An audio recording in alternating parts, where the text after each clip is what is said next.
lost me last week when nobody was talking over this countdown.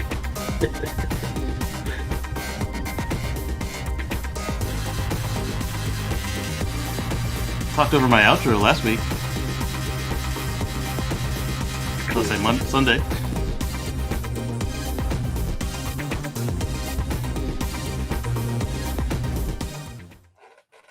Hello, everybody, and welcome to the Tesla Life number 227. Here we are, the 3rd of November, 2021, and the weather has been stated. But I want to say to Hockey Day, we're not looking for Seattle weather. We're looking for Portland weather. Yeah, close enough. West Coast, something. Hey there. It's better than LA weather. So welcome to the show. That. We've got all sorts of Tesla news, as always. But first, let's introduce the cast of characters that have joined me tonight, as normal. We have Mr. Casey Green joining us from the D.C. area. How are you today, sir? Doing quite well. Got some good news in the mail. And for the folks out there watching, is the ticker down below Patrick there, is it got a box or does it have an emoji? But yeah. So do you see a thumbs up or do you see a box is what we're asking. Let us know in the comments. Looks like a thumbs up to me, but I'm on the secret channel. Yeah, we're on the one side. So. And that, of course, is Mr. Patrick Connor joining us from the Portland area. How are you today, sir? I'm good. Thanks for tolerating all my shenanigans here, Mark. I'm surprised you could put up with me. Oh, it's always great to have Patrick on the show because he keeps us on our toes. Yay, thumbs up for the thumbs up. We got it. They're seeing more. They're seeing icons. Great. It only took us 3 months to fix it. Yeah. We were at the mercy of the vendor on that one. Well, we got a bunch of news to get after this week. Yes. No surprise there. And let's start out with the slowing FSD Beta. Casey's going to tell us a little bit about that. Yes, so we've got some good news. FSD Beta Releases have been moved to the afternoons on Friday, which means they might actually occur when the calendar still says Friday. But the bad news is that they're not going to go for a shotgun all-at-once affair. It's going to be in batches of 1,000, which doesn't really seem that much different than before, except maybe the batches are smaller. And they're going to keep pausing to see if anything's gone wrong during each part of the phased rollout, so that we don't have a repeat of 2 weeks ago where you got me downgrading my car live on air. Or worse, they actually had to issue a recall for it, like a real official NHTSA recall with the letters mailed out and everything, even though my car was parked in the driveway and only susceptible to it for like 2 hours. I'm going to get a letter in the mail saying, hey, you should bring your car into Tesla by opening your app and clicking update. But how backwards is that? That's 1900s. You have to mail it snail mail for something that was fixed over the air? Come on. Right, like if they see, like, they should be able to query the database before they do the mail merge and say, hey, his car is no longer on the affected software. Good to go. Yeah, exactly. Same way they did with the safety scores. Say, hey, he's good. Here's the beta. But or should it be you get the letter, you open it up and says, guess what? You need a recall. But even better, it's probably already done. Yes. If you still see the yellow clock, hit it and we're just mailing this out because of bureaucracy. That's all. Exactly. But that's against our mission. It creates waste. So the other aspect of that, in addition to the slowing phased rollout, is and the not having to wait up all night to have it happen, is we get the folks that have 98s. They're going to be added into the mix this time around, so more people get their FSD Beta update, as well as folks like Patrick's car. They finally got a bulletin number out for him to get his cameras replaced, although the service departments are still canceling appointments, is my understanding. But now that you've got a bulletin you can put in there, maybe if you just push it back 2 weeks or 1 week, maybe by the time that they actually look at your file, they'll see the bulletin number and actually give you new cameras. So I have an AP1 car. It only has... Oh, it's AP1 car. I'm sorry. I thought it was AP 2.0. No, And then your other one's 2016 2.5. Yes, Well, it was. and I've Is 3 now. upgraded. Yes, right. Okay. So my Model X is not gonna have any of this fun, but that's okay. My next one will. Right. Cybertruck. I don't think I'm going for the Cybertruck. I'd have to buy It's cheaper. its own garage. That's what the solar panel back is for. Leave it outside. It's an armored There you tank, man. You don't need to put that thing in a garage. That's true. Yeah, and if it can charge itself, then I don't Not even going to need to be plug scared it in. that the kids for Halloween will rub up against it. Who cares? Right? To break out the scouring pad. Like, fix these scratches. Right? I could do the scary voice. Get Yeah, away that's from me. Indeed. And so that's the FSD Beta slowing rollout. Good news, bad news thing. Yeah, so we're breaking into the 98s now, right? That's what's Yes. that's the group that's up next. And as you said, they've slowed it down, but still about 1,000 they're delivering. And I think it was 1,000, about 1,100%, and roughly the same in the 99%, I believe. Right. When they first rolled it out initially. I think when I got mine, they claimed 2,000, but they'd obviously rolled it up at some point by the 99s getting to 10.3 because the recall was for 10,000 cars. And that means that 10,000 cars had the FSD Beta. I would estimate that the numbers in the 98 would be bigger, and I would still imagine that 97, 96 would be bigger categories as well, just based on most people probably sitting in that between 85 and say 97%. Most of them probably sit in there. Yeah. So I think that the 95 is probably one of the larger if they keep it 111. Yeah. Yeah. Well, we'll have to see as it rolls out, and certainly, safety is paramount. They want it to be a safe rollout. They don't want any bad news about somebody crashing. So they're certainly going to be watching with laser focus because they certainly don't want this to go sideways on them, for sure. Definitely.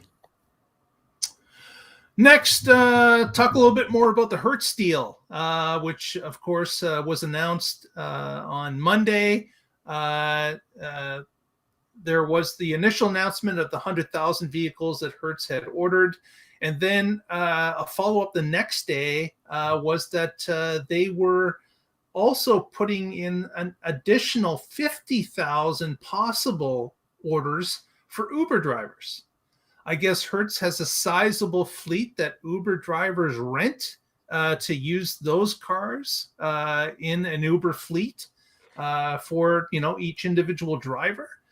So there is the possibility that order may increase.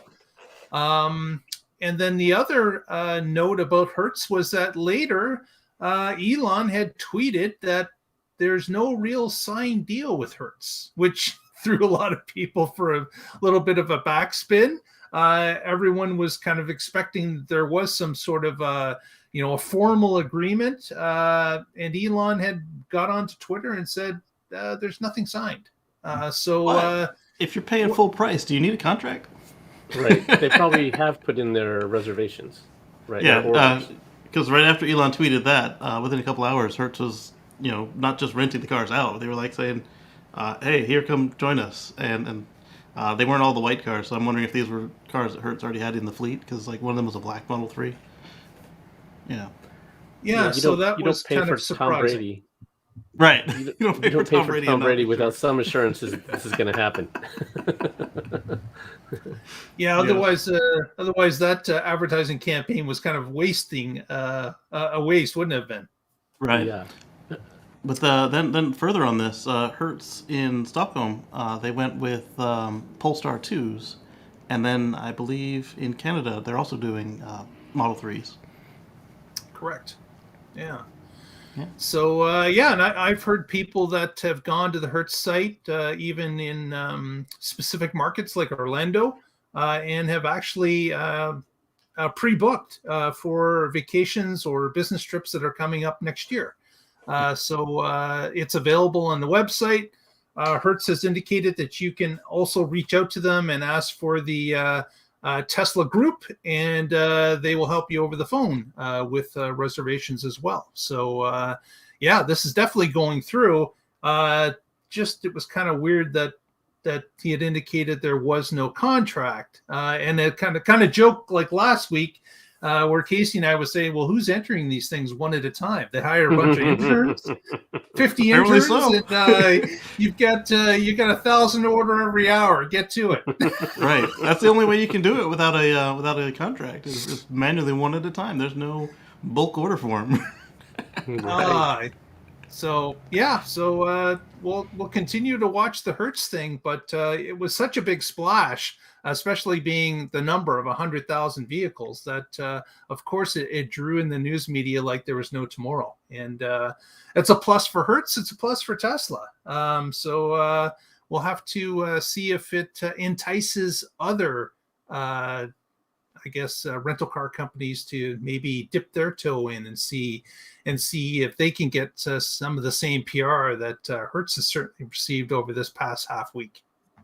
Rumor is there might be. I don't understand the Uber rental thing. Yeah. Okay, so the Uber rentals is Uber and Lyft for a long time now have had where you can rent the car instead of bringing your own car. That way you have a car that you know has got the maintenance that automatically qualifies for the car inspection, and then as long as you make more than your rental fee when you're out there Ubering and lifting, that you then you have a guaranteed profit. Right, that's the make more part. So Right. You're already not making a ton, and now Right. if you're paying rental fees on out of what little you are making, that's got to be a lot harder to make it more than break even. If you're bringing your own car, you just have the depreciation of the miles. Right. But with the Tesla, you don't have to worry about your insurance. You don't have to worry about your fuel costs. Oh, I mean, you'd have to pay for electricity, but electricity is a lot cheaper. Than gas. Yeah. Yeah. So, yeah, I'm sure yes, renting Derek, a Tesla is better than renting a gas car, for sure. Exactly. I had actually put this in my show notes for Sunday to get back with you. I couldn't find where to reply for sure. But I looked at the link you sent me, and it looks like it's basically part of their new normal protocols. It's a little seal that tells you that the car has been effectively cleaned to standard. And then I don't know why in the video they didn't take it off before they opened the door. It was a little weird. They just broke the seal and opened it up. In the Hertz video, they have a yellow sticker in between the front and back door. When you open it, it breaks. Oh, cool. Yeah. Yeah, you don't have to pay for gas. Well, it depends on how much. Well, you're never paying for gas in the Tesla, that's for sure. Right. But right. It's you may pay for some of the fueling costs. It just depends on how far you're going. The car is actually given to you. They say at 80% or more, and you can return it with 10% or more without having to recharge it. So that's. But this is a long-term rental. The renter. Yeah, you'll have it for a week, a month, something like that. And they're even Hertz is even waiving the Supercharger fees for the first little while until the end of this year. Yeah. Mm-hmm. So yeah, I'm just thinking if I were someone who did Uber or Lyft, that instead of renting it, why not use your Uber and Lyft to make the payment on it? Yeah. Some people do that too. Own it. And sure, you still have to pay for insurance and maintenance.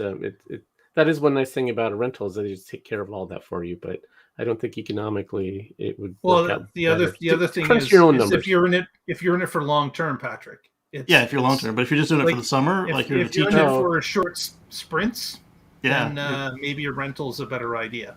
But you're but a teacher you're right. for the summer or winter vacation. Yeah. If this is something is in your long term plan, then definitely a purchase would probably outweigh the benefits of renting. And then, as Hockey Day pointed out, you can also write off 100% of the rental since it's a business rental versus you have to get into the using your personal car as a business. That gets a little more complicated. And sometimes you can't use the whole percentage, right? It's accounting stuff. If you're renting it too, though, I mean, if you rented this car, you'll probably use it for personal stuff as well. Right, it's a lot easier to separate that if it's a rental. Right. Yeah. Okay. So both companies said they don't want drivers, want fleet self-driving cars. This is true, and if they still have them at the time that FSD gets out of beta, they could literally just buy 100,000 copies of FSD.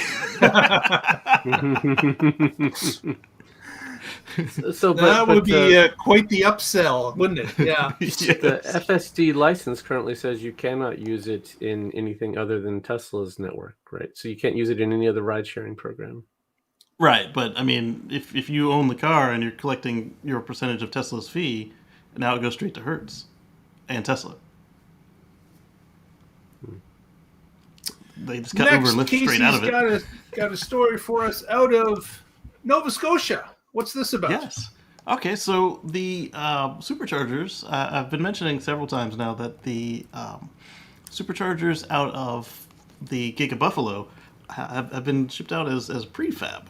And, well, now Canada's got their first pre-fab Superchargers. I've seen a few of them here in the States, and they're really cool because they come in on a concrete pallet, like literally all the stands with the cables on them are already there, and then in the middle of it, or one side, depending on which config they use, is the V3 cabinet, and they just drop it off a truck and then plug it into the mains.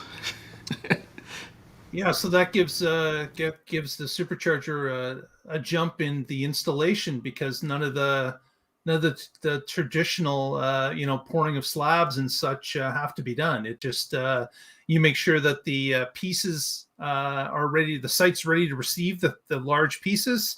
They drop them in place and basically connect them to the power supply on site, and you've got a quick supercharger. Yep. So this whole unit of 4 superchargers, 4 supercharger stalls, and 1 supercharger cabinet just gets loaded right off the back of a flatbed, and then you hook it up. This is from Drive Tesla Canada. That's pretty cool. If you yeah. want to double or triple the size of the network over the next year, you've got to have some way to do it quick. Exactly. And there's a reason they're going to need to do that real soon. Yes. We will talk about that soon. Exactly. We will. Well, speaking of another topic that we've been touching on throughout the weeks, Patrick has something about the tax credit for U.S. citizens.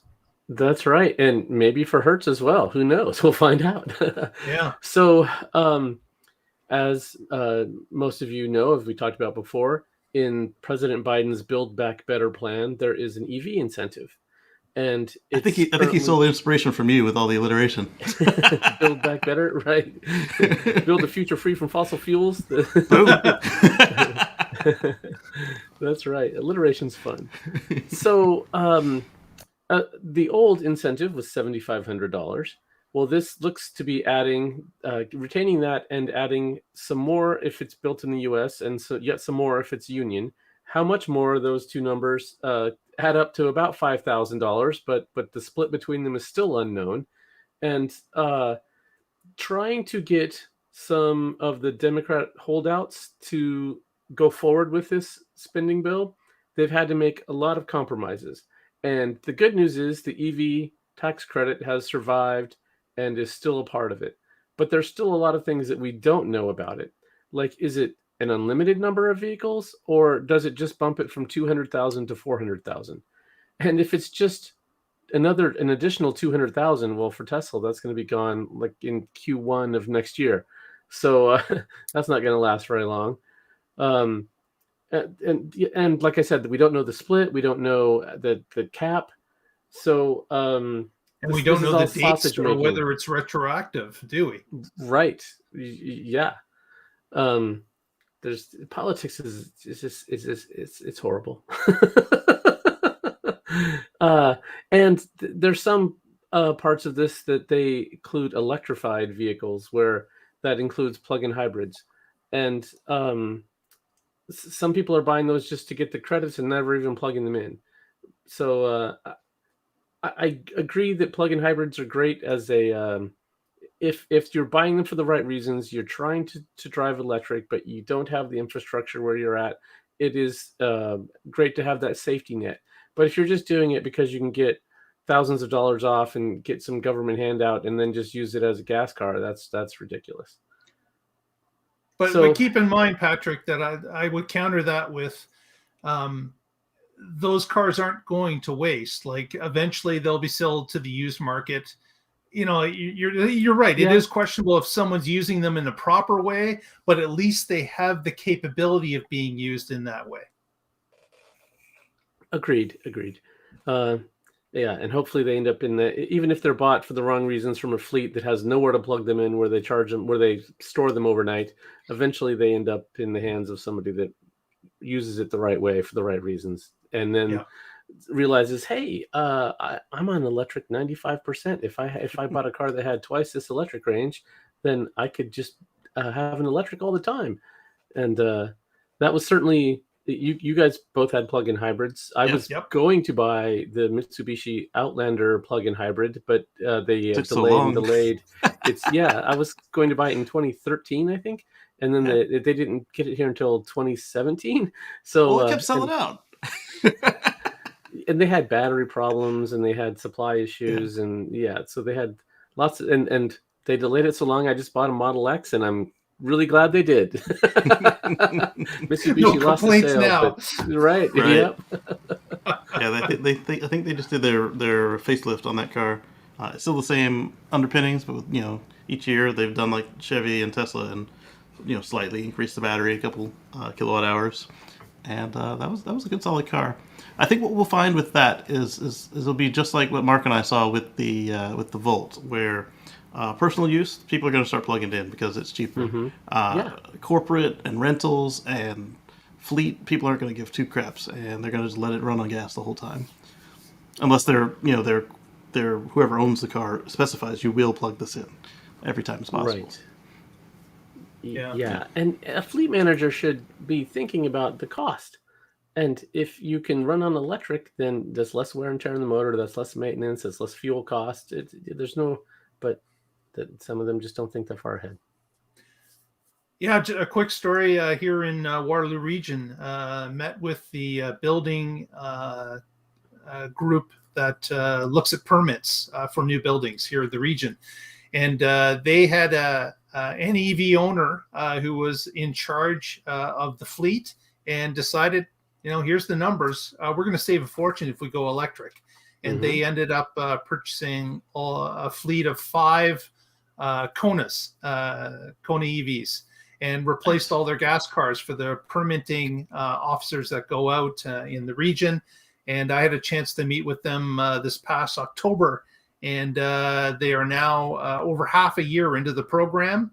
And he's saying all the numbers that he had extrapolated on the spreadsheet to show the savings, they're even ahead of schedule. So everything is working out great for them. They charge them every night at the region parking garage, and in the morning they're all sent out on their jobs. And he is ecstatic of how the electrification is working for the region. So that's just a quick success story that I see here locally. This is the same story we're hearing from all these police departments, except for the BMW i3, because they couldn't get anybody to drive them. But all the other EVs out there in fleets, we keep hearing time and again. Everybody loves driving them, and the bean counters love it, and the people who have to pay the bills love it. And it's like, come on. Mm-hmm. More of it to come, I'm sure. Next, Casey, were you going to handle this FSD in Canada, sort of? No, that was you. Okay, I was taking it. Okay, you did the other Nova Scotia story. I thought you were Canadian now, Casey. But I'm the Supercharger guy. Well, Canada got its first FSD Beta. It arrived this past weekend, and we kind of said it's sort of because it was a visitor from Pennsylvania. Jeff from Jeff Tutorials on Twitter came up to Canada through the Niagara Falls crossing, and of course with the new rules was able to cross for a personal visit into Canada, and stayed the weekend, and I believe an extra day as well, and was able to give a number of people in the GTA, the Greater Toronto Area, for those of you that don't know, a number of test drives in FSD Beta. It it completely worked fine. There was no cutout at the border. So obviously the software will work fine in Canada. We always knew this. Elon had just, of course, indicated that there are some regulations and some things that that Tesla has to abide by in the Canadian market, as well as some of the different type situations, like maybe roundabouts are more prevalent here in Canada than they are in the US. More multi-lane roundabouts and such. So it was interesting. Speed signs in KPH. They are, yep. But it recognizes them and converts them. If you don't have your display changed over, it'll give you like however many fractional miles per hour it is. Cool. Yep. Yeah. So there's a number of videos that you can check at Jeff's Twitter feed, which is Jeff Tutorials on Twitter, and you can check out some of the rides he's given. And he was, of course, the people in the cars were impressed, and it was business as normal. You couldn't really tell the difference. They were driving at night, during the day, different situations. No snow yet, but that's coming. But but so far so good. So yeah, we look forward here in the Great White North where we can get our shot at FSD Beta as well. One word of warning: if you don't actually have FSD Beta, but you're in the queue with the safety score, don't do it. Rent a car, fly, do something, because there are a couple people who went up on 10.2 while they were on the safety score, and they got kicked out of the program. They had to re-enroll. Yeah. Oh, wow. These people didn't have the beta yet. They were driving safe, trying to get the beta, and when they went to Canada, it just noped out. So this Jeff was taking a bit of a risk because nobody really knew what would happen. Right. I'm glad he did it, because I might want to go to Canada one day, and it'd be nice to know if it's going to stay around or not. This is not going to be something we're not going to have it forever. I think it is something that will come. And certainly with other rollouts from Tesla, Canada has always been second on the list after the US. So yeah. I wouldn't be surprised if our turn comes up pretty soon. Again, based on the rollout. Yeah, Mark and I have talked several times off air every time Elon brings this up. And the one thing we can think of is that the speed limit signs are in kph and the distances are in kilometers. I'm going to cry if you get it before I do, Mark. Well, that'd be awesome. So we will here on the show. We will have to see. Here's an interesting story. Came out of left field, kind of. A band called PRYCE, which I had never heard of before this story, and I don't think anyone, Casey and Patrick, hadn't heard of either. But this band decided to make a splash with their new video. And what they decided to do, which was certainly unique, was it's a 3-person band, and they set up their equipment and played their song Rush, that's the name of the song, in front of or behind Teslas that had SentryMode running. So, of course, with them moving around the car, it would start recording, and they would get the flash of the headlights, or, they could see the screen where SentryMode was enabled. So they knew they were being recorded. And then what they do is they left a little business card and the windshield wiper of each car that did a record. And it was instructions about how to take your SentryMode footage and upload it to their website, because their plan was to take all this footage and put it into their song and make a video out of it. So, and that's exactly what they did. And certainly, yeah, Casey's got some screenshots here. As the main singer is sitting behind the car, we've got the drummer and the guitar. So I guess it's a 4-man band, my mistake. And they're all in front or back of the car or on the sides, getting in all the cameras. And then enough people submitted their footage to the band, and then they pieced it all together and made this great video. And the song's half good as well. So it is. We've got a link in the notes. Please check it out and send the band, let them know what you thought of it, because I thought it was a very unique idea, and good for them for trying this out. I like the way they get free strobe effects from the triggering SentryMode. Exactly. So if they had done, and some of it was done at night too, so Right. there was day and night footage, and the strobe would have worked well there.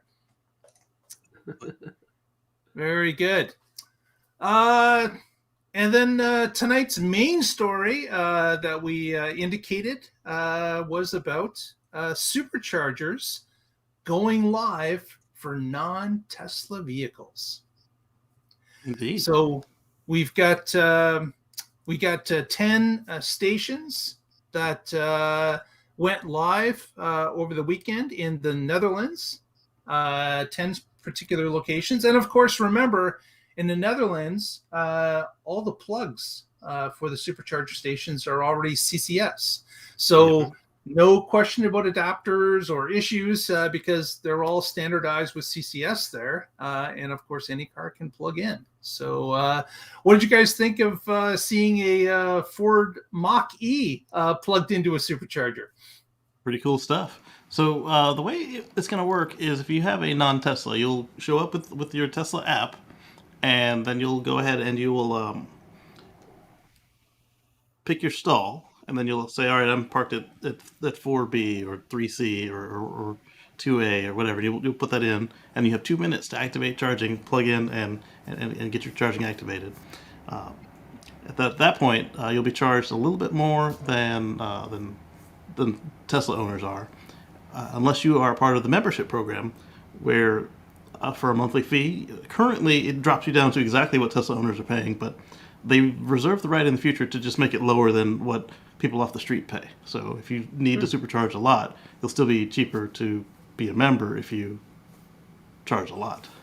And then when you're done, you go into the app and you hit stop session, and you unplug it, hang it up, and you're good to go.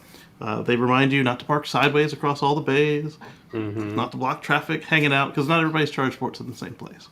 Yeah, that's actually going to be a problem because the Supercharger cables are not real long. Like They're some of the itty-bitty level short. 2s, some of the level 2s are really long.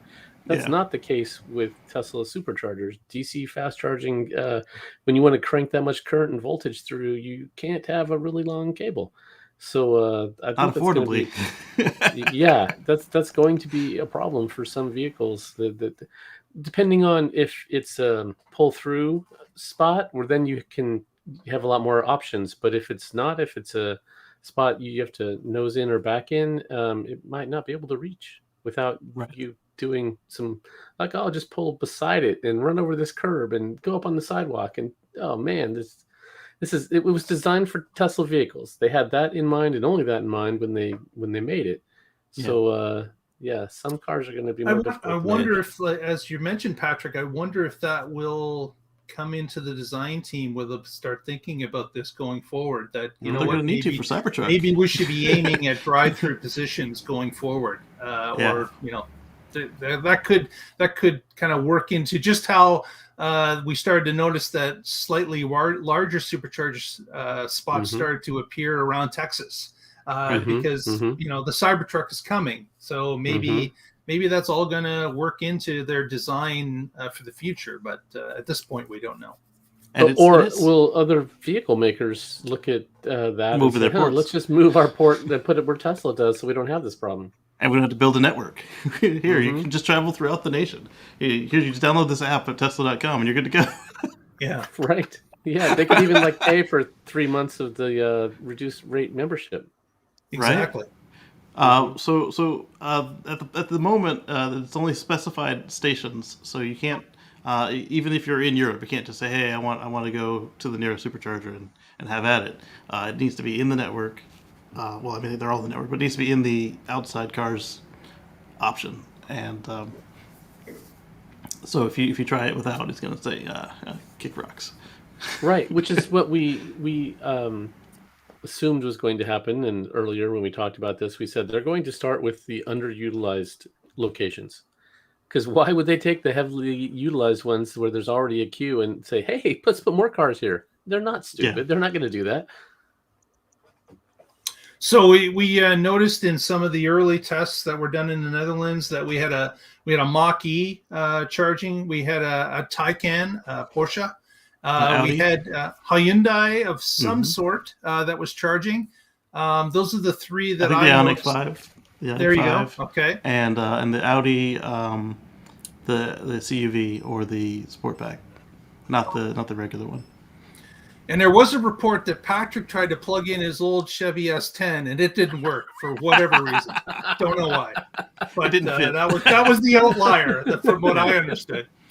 So some folks have seen the Superchargers at the service centers, the ones that don't look like the ones that we use, because they have a mixture. They have the regular Supercharger with the cabinet, and it looks like you'd expect to see on the road, and they just have a sign saying this is service use only. But then they have another type, which is basically just the regular Supercharger cabinet, version 2, and it has one long cable with a Supercharger plug on the end of it, and they use that in service.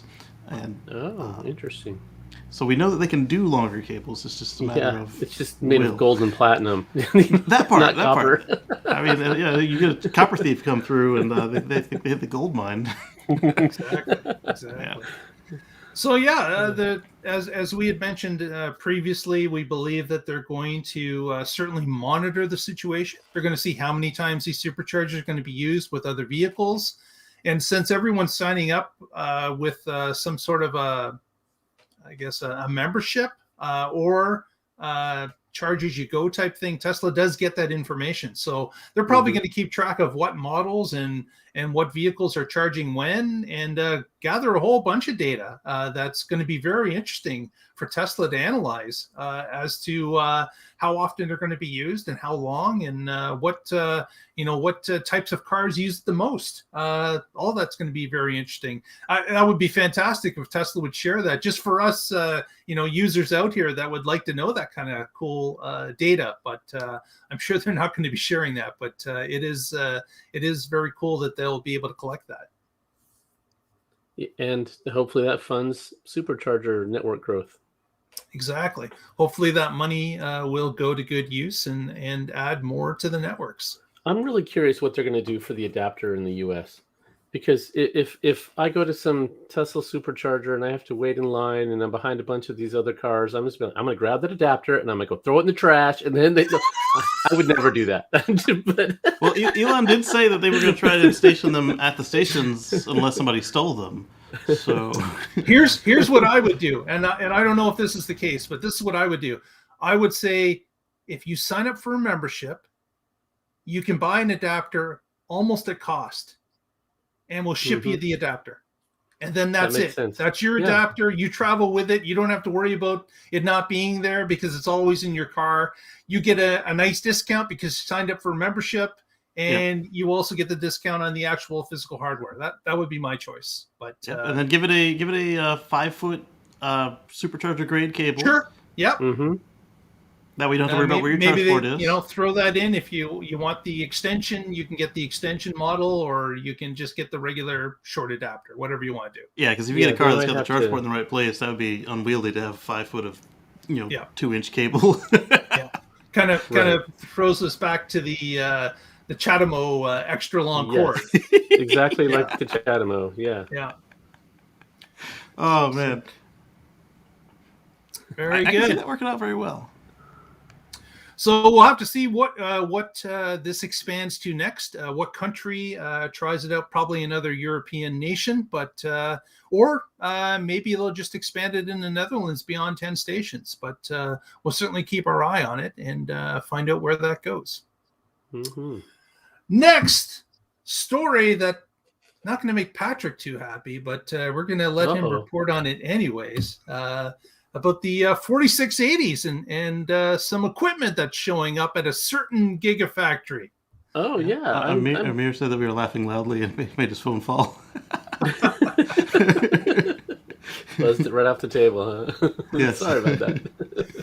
Hope you didn't chip it. Okay, so I'm happy about this. I don't know why you think I wouldn't be, Mark. So Tesla 4680 battery cell production line equipment arrives at Gigatexas. So there's just one more step in Gigatexas coming online.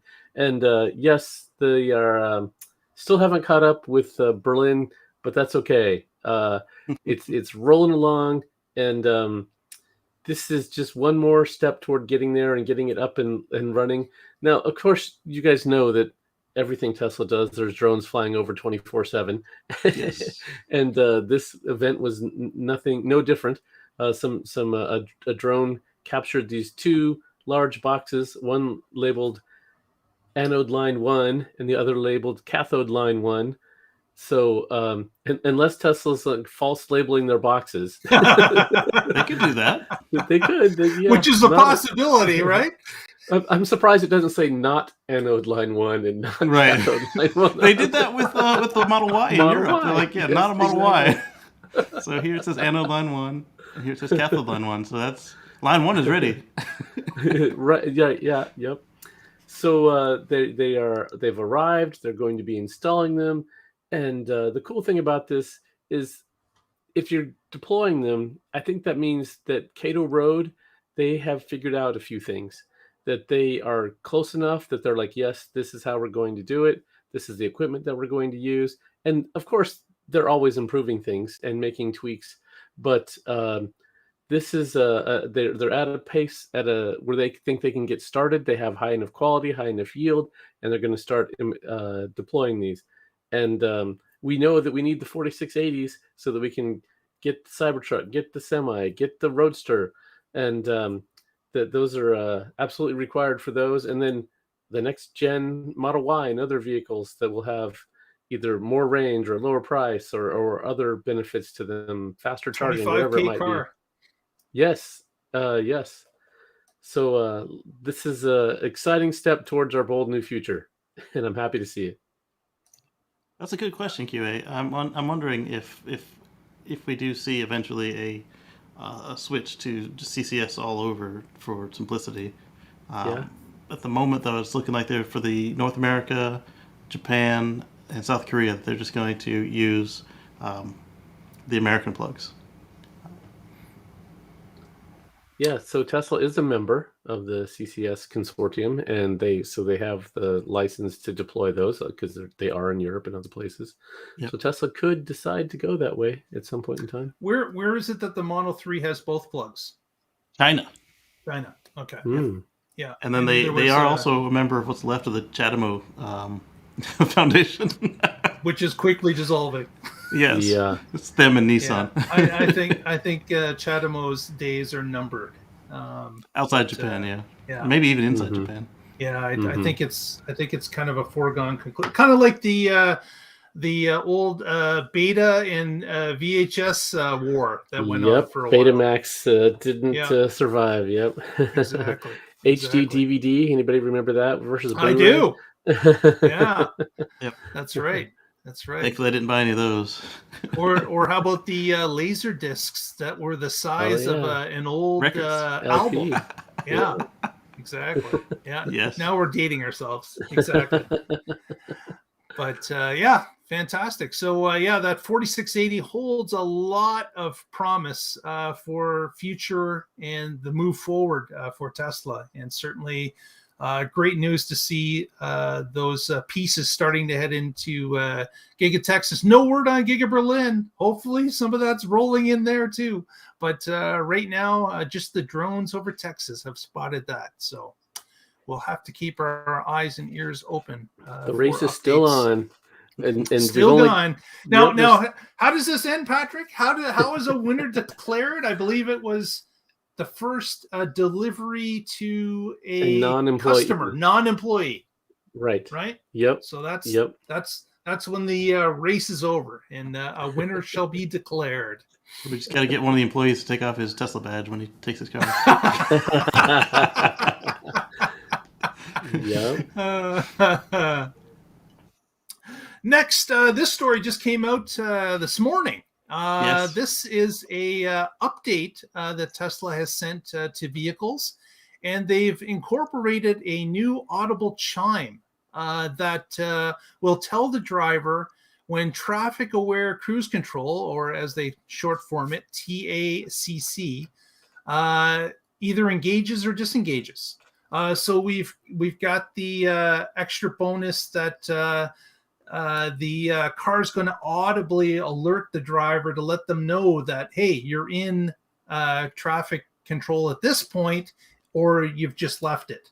So that's a plus at any time, because if you're not necessarily paying attention to the screen, you're driving, or someone in the car is asking you a question, you may have taken your eyes off the screen and not known what happened, a disengagement.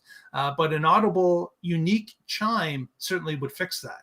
So again, traffic aware cruise control, which is that not just the regular autopilot that's sold with the car as a default? No, that's when the car isn't doing any steering.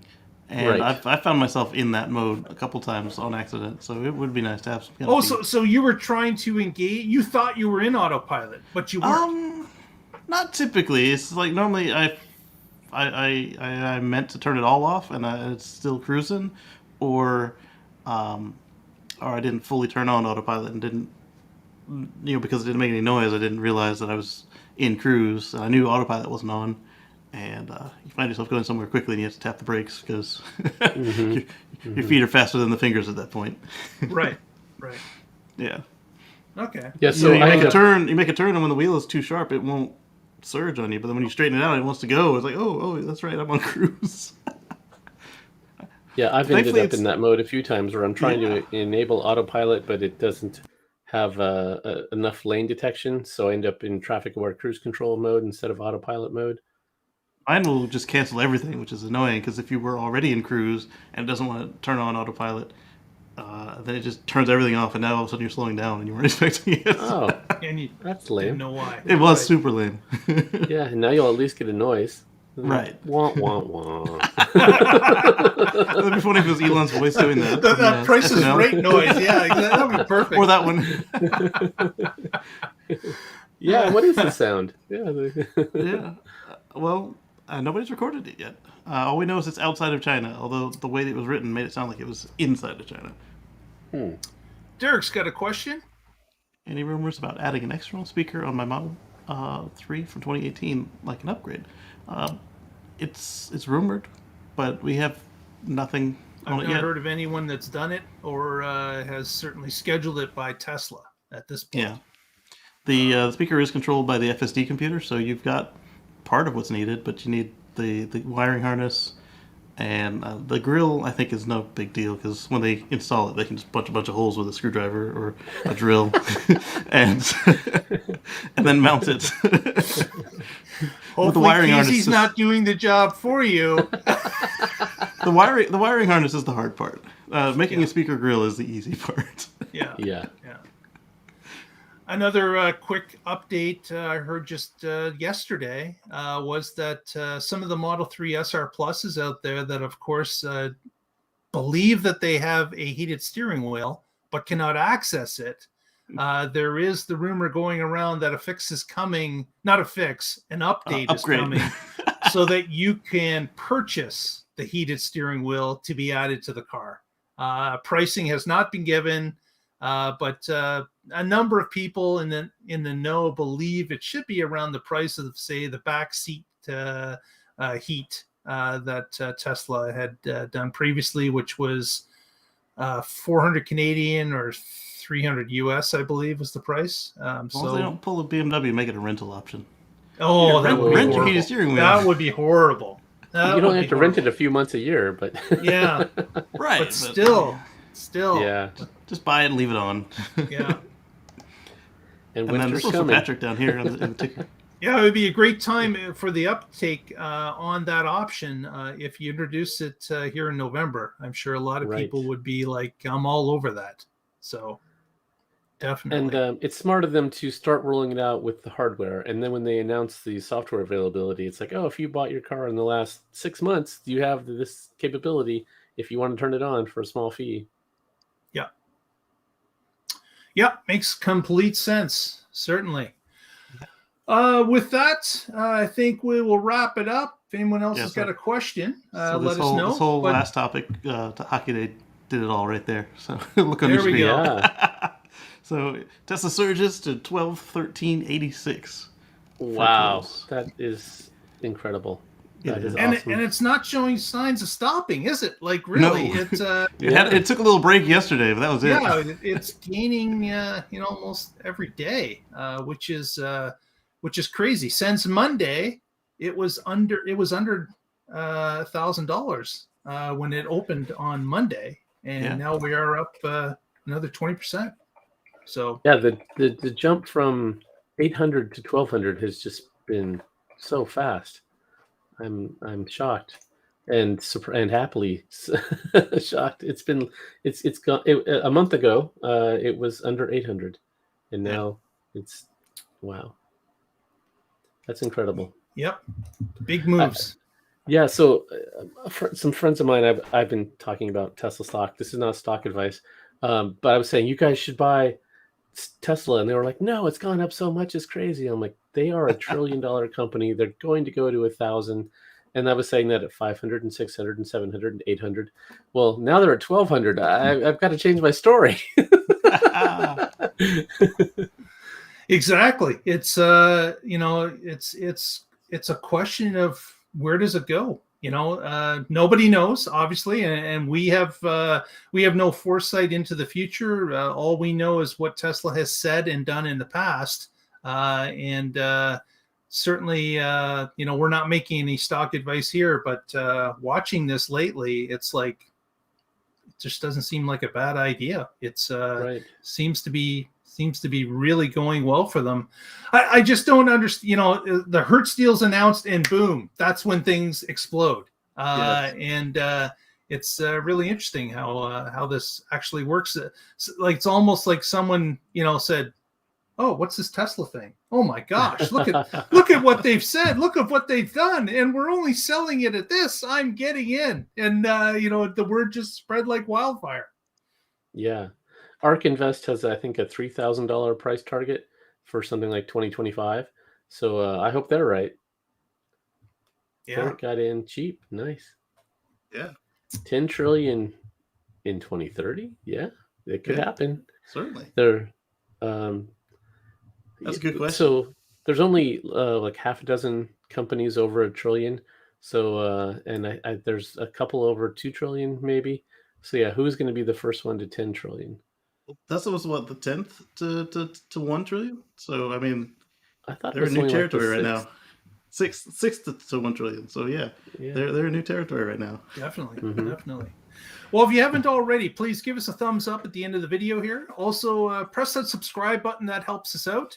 I sound like a broken record, but hey, it helps us. If you want to support the show, please do those two things. And if you haven't already, you can also follow us through the week on Twitter at The Tesla Life, or on our Facebook feed, The Tesla Life #1. And you can see what's happening throughout the days of the week. Mr. Connor, any parting words this evening? Yes. So I write at carswithcords.net, as you can see up there. And Mark, you mentioned my Chevy S10 electric pickup earlier. My current article is about 15 years driving electric. I got that vehicle 15 years ago, and why I bought it and the fun I had with it. It's all detailed right there at carswithcords.net. Go check it out and follow my journey towards a future free from fossil fuels. Twice in one show. Bonus. I have to make up for last week. I got you last week. That's true. Mr. Green, any parting words? Yeah, so I have a YouTube channel over here, youtube.com/KCGreen. Right now, I'm working on a video for FSD Beta 10.3.1 in the rain. It's all on deck. I just have to put it together and then shorten it, because my last one was 2 hours long, and I don't need the current one to be that long. Yeah, well, some of the nerds wanted it in real time, but this next one is going to be much shorter. And then also every Sunday at 1:10 p.m. Eastern, we have a very similar show to this, but longer. If you've got the patience for it, join us over at youtube.com/KCGreen. Very good. Very good. Yeah, thank you. Well, with that, we'll roll the credits and say goodnight to everyone out there. And join us next week and find out what's happening in the Tesla life. Good night, everyone. Bye. 30 billion shortages. That's Stay positive. Test negative.